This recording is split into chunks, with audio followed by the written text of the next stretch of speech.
Video ini akan memperlihatkan bagaimana cara awal kita mengkonfigurasikan router mikrotik. Kita bisa lihat skenario topologi yang akan kita gunakan seperti ini. Router kita akan terhubung ke ISP. Di sini Anda bisa melihat ISP menggunakan IP address 60.1.1.1, sehingga router mikrotik kita di sini kita lihat menggunakan IP address 60.1.1.2 dan itu terhubung di Ether 1. Sedangkan Ether 2 adalah interface yang digunakan untuk menghubungkan komputer-komputer LAN ini.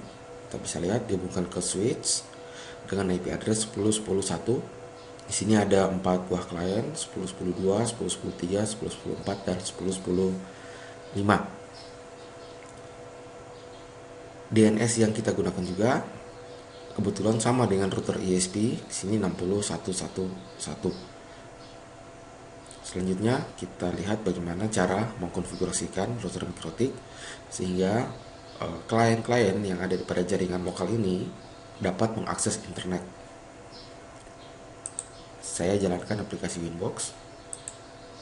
Saya login dengan menggunakan MAC address. Karena router mikrotik ini masih dalam kondisi default, konfigurasinya masih default, router mikrotik ini menanyakan apakah kita akan menghapus atau membuang konfigurasi default yang sudah dimiliki. Perlu Anda ketahui, jika Anda melakukan prosedur reset kepada router akan kembali kepada konfigurasi awal, di mana konfigurasi awal tersebut sebenarnya sudah siap untuk kita gunakan pada jaringan. Konfigurasi awal tersebut merupakan konfigurasi standar yang sebenarnya sudah memungkinkan komputer-komputer klien tadi untuk terhubung ke internet. Karena kita akan melakukan konfigurasi secara manual, konfigurasi yang sesuai dengan skenario yang kita inginkan, maka konfigurasi default atau konfigurasi bawaan dari router mikrotik dan router ini harus kita buang. Anda pilih remove configuration untuk menghapus konfigurasi default yang sudah ada pada router mikrotik. Jika Anda login dengan menggunakan IP address ke dalam router, maka pada saat Anda memilih tombol tadi, Anda akan mengalami disconnect dengan router. Itulah yang menyebabkan saya lebih memilih login ke dalam router mikrotik dengan menggunakan MAC address. Selanjutnya, pada video ini router yang kita gunakan adalah router RB751U. Router tersebut secara default juga memiliki konfigurasi bridge yang tidak terhapus pada saat Anda memilih remove configuration tadi. Maka untuk menghapus bridge configuration tadi, kita bisa pilih menu bridge. Di sini terlihat ada sebuah interface bridge. Interface bridge ini akan saya jelaskan pada kesempatan lain. Nah, untuk menghapus konfigurasi bridge ini, Anda tinggal pilih seperti ini. Klik interface bridge lokalnya, kemudian Anda pilih tombol remove seperti ini. Setelah Anda memilih menghapus konfigurasi bridge, Anda akan mengalami disconnected dari router seperti ini. Anda bisa login kembali dan Anda bisa lanjutkan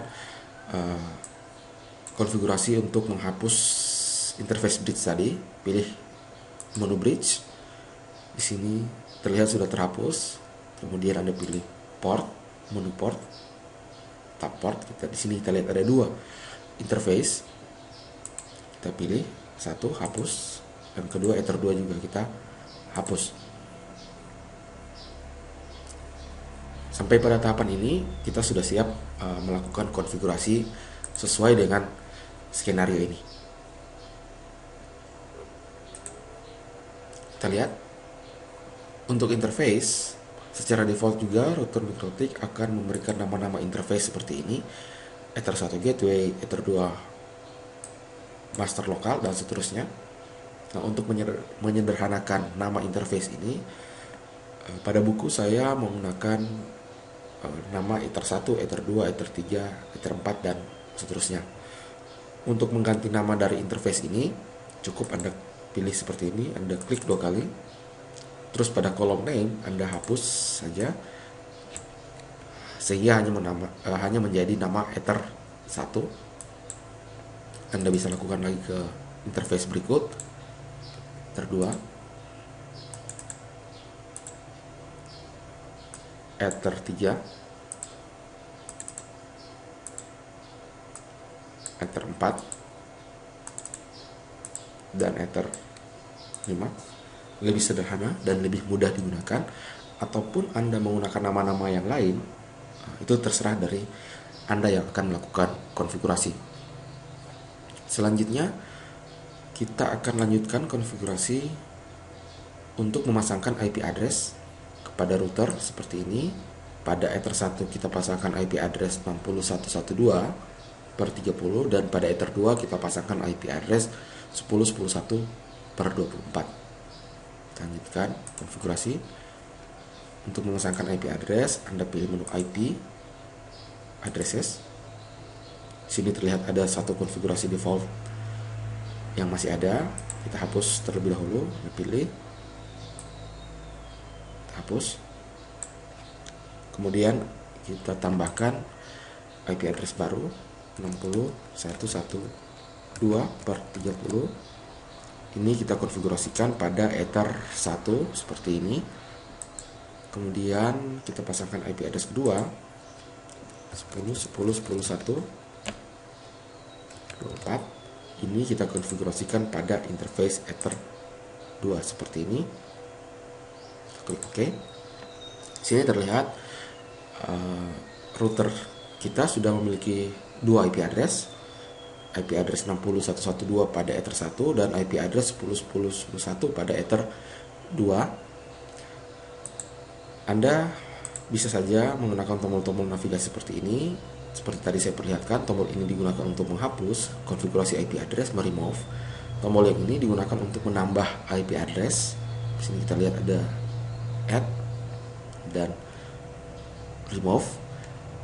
Kemudian tombol yang ini digunakan untuk mendisable atau mengenable parameter yang sudah kita lakukan. Contoh misalnya Anda ingin mendisable atau menonaktifkan sementara IP address yang ada pada Ether 1, Anda tinggal pilih seperti ini.